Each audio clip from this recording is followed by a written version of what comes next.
Praise Lord, जय मसीह की। मैं स्टैनली मैकवान, मेरे YouTube channel Hindi Gujarati Bible study में आपका स्वागत है। मेरे चैनल को आज अभी इसी वक्त आप सब्सक्राइब कर लीजिए और परमेश्वर के ज्ञान में आप पढ़ते जाओ। मसीह लोगों को शादी कैसे करनी चाहिए? क्या मसीह लोग शादी में लड़की या लड़का उसका चुनाव मसीह लोगों को कैसे करना चाहिए? क्या मसीह लोग अपनी जाति को छोड़कर क्या किसी और जगह पर शादी कर सकते हैं? क्या अपनी मंडली को छोड़कर दूसरी मंडली में जाकर शादी कर सकते हैं? मसीह लोगों को शादी कैसे करनी चाहिए? क्या तंबू बांधकर तंबू के नीचे शादी करनी चाहिए, या चर्च में जाकर चर्च में शादी करनी चाहिए, या फिर कोर्ट में जाकर कोर्ट में शादी करनी चाहिए? शादी कैसे होनी चाहिए, वो जानने के लिए मेरे साथ इस वीडियो में अंत तक बने रहो।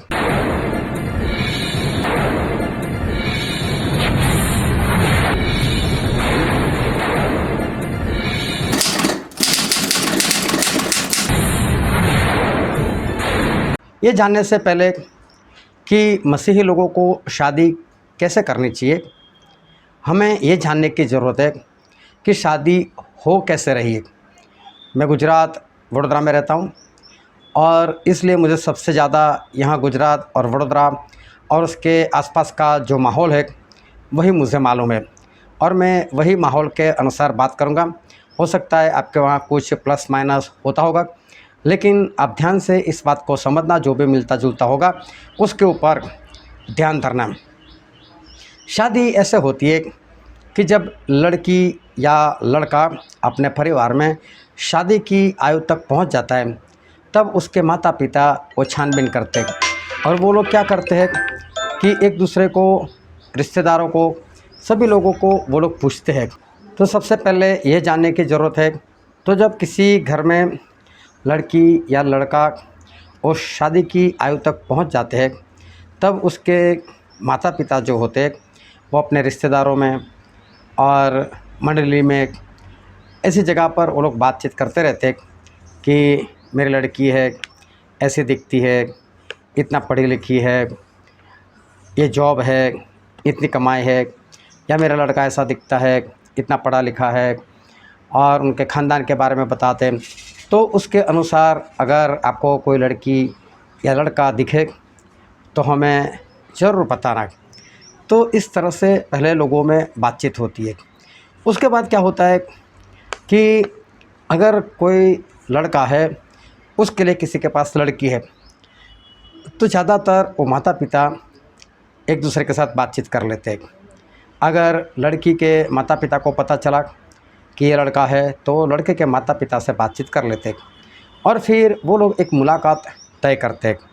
और वो लोग क्या करते हैं कि जो लड़का होता है उसके माता पिता लड़के को लेकर लड़की के घर जाते हैं और वहाँ जाकर लड़की से अकेले में उसको बिठाते हैं और लड़की और लड़का दोनों आपस में बातचीत करते हैं। लेकिन ये होने से पहले दोनों एक दूसरे को बायोडाटा पहुँचा देते हैं, ताकि उसमें लड़की फ़ोटो भी देख ले और लड़का भी फ़ोटो देख ले और उसकी पढ़ाई वगैरह सब कुछ देख ले, और वहाँ अगर उनको पसंद आता है तो ही ये मुलाकात तय होती है। जब मुलाकात होती है तब वो दोनों एक दूसरे को और जानने का प्रयत्न करते हैं, एक दूसरे के बारे में पूछते हैं कि भाई तुझे क्या पसंद है, लड़के को पूछते तुझे क्या पसंद है। वो लोग देखते हैं और फिर हो सकता है तो अपनी भी कुछ बातें रखते हैं कि देखो मेरा स्वभाव ऐसा है, मुझे ये चीज़ पसंद है, मुझे ऐसा करना पसंद है, मुझे वैसा करना पसंद है, क्या आपको ये सारी बातें पसंद है? अगर दोनों को ये सारी बातें अगर पसंद आए, एक दूसरे के बारे में पसंद आए, तो फिर ये लोग क्या करते हैं कि अपना चुनाव माता पिता को बताते हैं कि हाँ मुझे लड़की पसंद है या मुझे लड़का पसंद है। उसके बाद ये बातें अपने अपने रिश्तेदारों में करते हैं और फिर वापस एक दिन तय करते हैं, और इस दिन लड़की और लड़के दोनों के रिश्तेदार इकट्ठे होते हैं और उस वक्त लेन देन का मामला तय होता है। तो मैं वडोदरा से हूँ, मैंने पहले भी बताया। तो यहाँ पर ऐसा होता है कि जो लड़की के माता पिता है वो सबसे पहले तो एक अमाउंट रखते हैं कि हमें इतने पैसे चाहिए। हाँ, लड़की वाले अपनी लड़की के कुछ पैसे मांगते कि हमारी लड़की इतनी पढ़ी लिखी है, दिखने में इतनी खूबसूरत है, या तो उसकी तनख्वाह इतनी है, इसकी जॉब ऐसी है, तो उसके हिसाब से वो लोग पैसे मांगते। वो पैसे हो सकता है 50,000 भी हो सकता है वो 4-5 लाख भी हो, लेकिन लड़की के माता पिता लड़के से पहले इतने पैसे मांगते अपने हिसाब से। अभी मेरे सामने एक घटना हुई थी तकरीबन 1 साल पहले, और उसमें जो लड़की थी उसकी तनख्वाह थी 30,000 महीना। जिस लड़के के साथ शादी करना चाहते थे उनके सामने उन्होंने लड़की की अमाउंट रखी 1.5 लाख। बोले आपको लड़की के 1.5 लाख देने पड़ेंगे। लड़के वाले बोलते हैं ज़्यादा है, बहुत ज़्यादा है। अरे बोले इसकी तनख्वाह 30,000 है, 5 महीने तो 1.5 लाख आपका वसूल हो जाएंगे। तो कहना क्या चाहती है? तो जिस तरह से आप बाज़ार में जाते हो और किसी चीज़ के लिए लेन देन के लिए जो वहाँ पर बार्गेनिंग होता है, वैसे ही लड़की वाले और लड़के वालों के बीच में ये बार्गेनिंग होता है। ये बार्गेनिंग के वक्त ना लड़की होती है हाजिर, ना लड़का होता है, और ऐसा भी हो सकता है कि दोनों हाजिर भी हो, कुछ कहा नहीं जा सकता।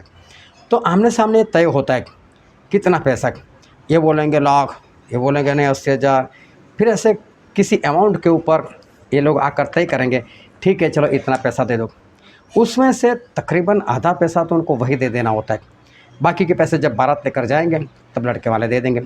फिर और भी लेन देन होती है, जैसे लड़की को 5 गहने चाहिए, गले का सेट चाहिए, अंगूठी चाहिए, या फिर कानों के लिए पहनने के लिए, या कंगन चाहिए, घड़ी चाहिए, जो भी, या पायल चाहिए, जो भी 5 गहने, मिनिमम 5 गहने वो लोग तय करते हैं। अभी उसके पैसे भी ये जो लड़के लोग होते हैं उनको देना होता है। उसके बाद शादी की फ़ीस लगती है, जो पास्टर शादी पढ़ता है उसको उसकी फ़ीस देनी होती है, ये फ़ीस भी लड़के वाले को देनी होती है। उसके बाद चलो सब कुछ तय हो गया, शादी की तारीख तय हो गई, फिर बाकी सारे काम वो लोग इंतज़ाम करते हैं, लड़की वाला अपनी तरफ से, लड़के वाले अपनी तरफ से।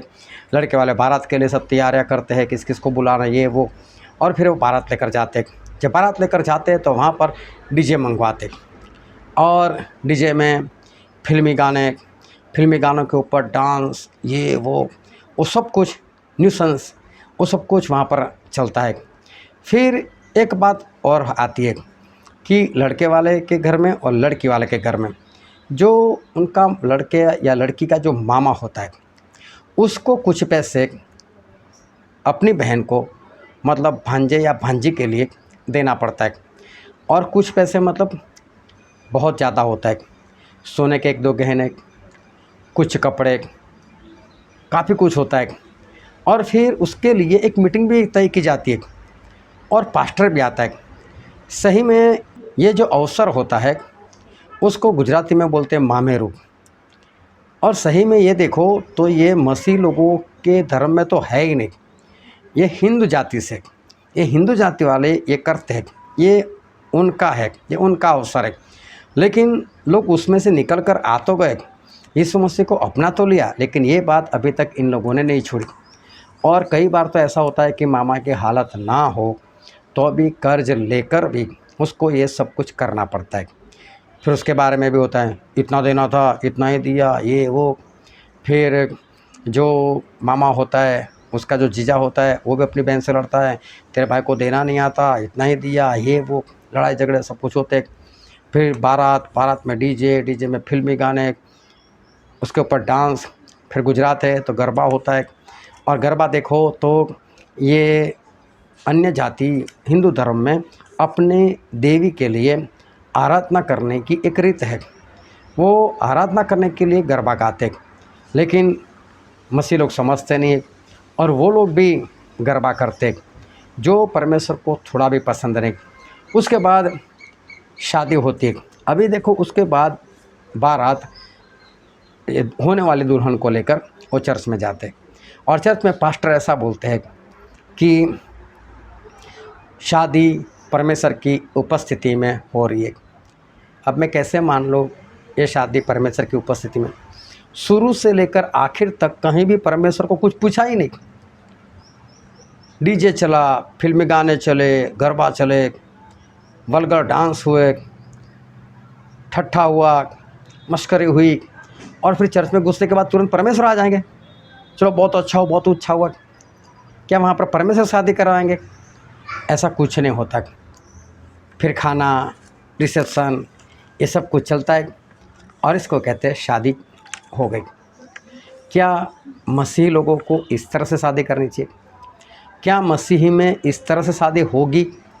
क्या ऐसे शादी करनी है? सही में शादी है क्या? कैसे शादी करनी चाहिए? तो मैं आपको बाइबल से बताना चाहता हूँ कि मसीही लोगों को कैसे शादी करनी चाहिए। अब्राहम थे, बहुत धनवान इंसान थे, एक राजा के समान उनका जीवन था। वो राजा नहीं थे, लेकिन उनके घर में पैदा हुए 318 सैनिक उनके पास थे। इसका मतलब 318 सैनिक वो शस्त्र के साथ उनकी रखवाली करते थे। तो सोचो अब्राहम के पास पैसा कितना होगा। बहुत धनवान इंसान थे अब्राहम, और बाइबल में सारी बातें लिखी भी है कि वो बहुत धनवान इंसान थे। अभी क्या हुआ कि उनका बेटा इसहाक वो बड़े हो गए। तो जब बड़े हो गए तो अब्राहम को लगा कि अब इसकी शादी करनी चाहिए। तो उन्होंने अपने एक ख़ास नौकर को बुलाया और ख़ास नौकर को बुलाकर ऐसा कहा कि देख, मेरे लड़के के लिए लड़की चाहिए, तो तू इसके लिए लड़की लेकर आ। अभी देखो, बाप ने अपने बेटे के लिए अपने नौकर को बोला तू लड़की लेकर आ, और उसको कसम खिलाई लड़की मेरे घर में से होनी चाहिए। मेरे घर में से कहने का मतलब है कि जहाँ पर मेरा गांव है, जहाँ पर मेरा शहर है, वहाँ की मेरे लोगों की वो लड़की होनी चाहिए। वह तो उसका नौकर जो था वो बोलते चलो ठीक है। अभी नौकर ऊँट लेकर निकल पड़े, कुछ चीज़ें लेकर निकल पड़े, और वो अब्राहम का जो वतन था वहाँ पर पहुँच गए। लेकिन उनके ऊपर इतनी बड़ी जिम्मेदारी, एक राजा के समान अब्राहम, उसके बेटे की शादी, उसके लिए लड़की, कैसी लड़की लेकर आए, कैसे लड़की लेकर आए? तो मालूम है उनके नौकर ने जीवित परमेश्वर से प्रार्थना की, परमेश्वर अब्राहम आपका दास है, उसके बेटे के लिए लड़की चाहिए। परमेश्वर कैसी लड़की, मैं कैसी लड़की लेकर आऊँ? कहीं झगड़ालू आ गए तो, कहीं ऐसे आ गए तो, वैसे आ गए तो, परमेश्वर मैं क्या करूँ, कैसे लूँ? तो एक आइडिया उनके दिमाग में आया। बोले परमेश्वर मैं जब उनके घर पहुंचूंगा, मतलब उनके इलाके में पहुंचूंगा, तो वहाँ कुआं होगा तो वहाँ पर लड़कियाँ वो पानी भरने के लिए आती है। तो जब लड़कियाँ पानी भरने के लिए आएगी तब मैं उन लड़कियों से कहूँगा कि मुझे पानी पिला, और उसमें से जो लड़की जिसमें ऐसी दया हो कि जो ऐसा बोले कि तुझे क्या, तेरे ऊँट को भी मैं तो पानी पिलाऊंगी, क्योंकि तुझे प्यास लगी ऊपर बैठ कर, तो ऊँट तो खुद चलता है, क्या उसको प्यास नहीं लगेगी? क्या उसको पानी की ज़रूरत नहीं? जिसको पशु के ऊपर भी दया आती हो, ऐसी अगर कोई स्त्री हो तो परमेश्वर वो आपकी ओर से, ये मैंने निशान मांगा, अब परमेश्वर आप पूरा करो। अभी देखो खुद नहीं चुना, परमेश्वर को बोला परमेश्वर आप चुनकर मुझे बताओ। और उस जगह पर गए और अब्राहम के नौकर ने वहाँ पर लड़कियों से कहा मुझे पानी पिलाओ। तो वहाँ पर रिबका थी। अभी रिबका ने बोला कि मैं तुझे पानी तो पिलाऊंगी, लेकिन तेरे ऊँटों को भी पिलाऊंगी। अभी ऊँट कहाँ एक गिलास पानी पीता है, वो तो बाल्टियाँ भर भर कर पीता है, एक बाल्टी नहीं, बाल्टियाँ। कुएं में से पानी निकालना, पशु को पिलाना, ये बिना दया बिना प्रेम ये नहीं हो सकता। और रिबका ने ये पानी पिलाया, और तब जाकर उस लड़की के ऊपर इस नौकर ने पसंदगी उतारी कि ये लड़की मेरे स्वामी के लड़के के लिए है। अभी देखो उसने फिर उसके बाप को बोल दिया कि मैं अब्राहम का नौकर हूँ और अब्राहम के बेटे इसहाक के लिए मैं लड़की लेने के लिए आया हूँ, और ये लड़की मुझे पसंद है, इसको मेरे साथ भेज दो।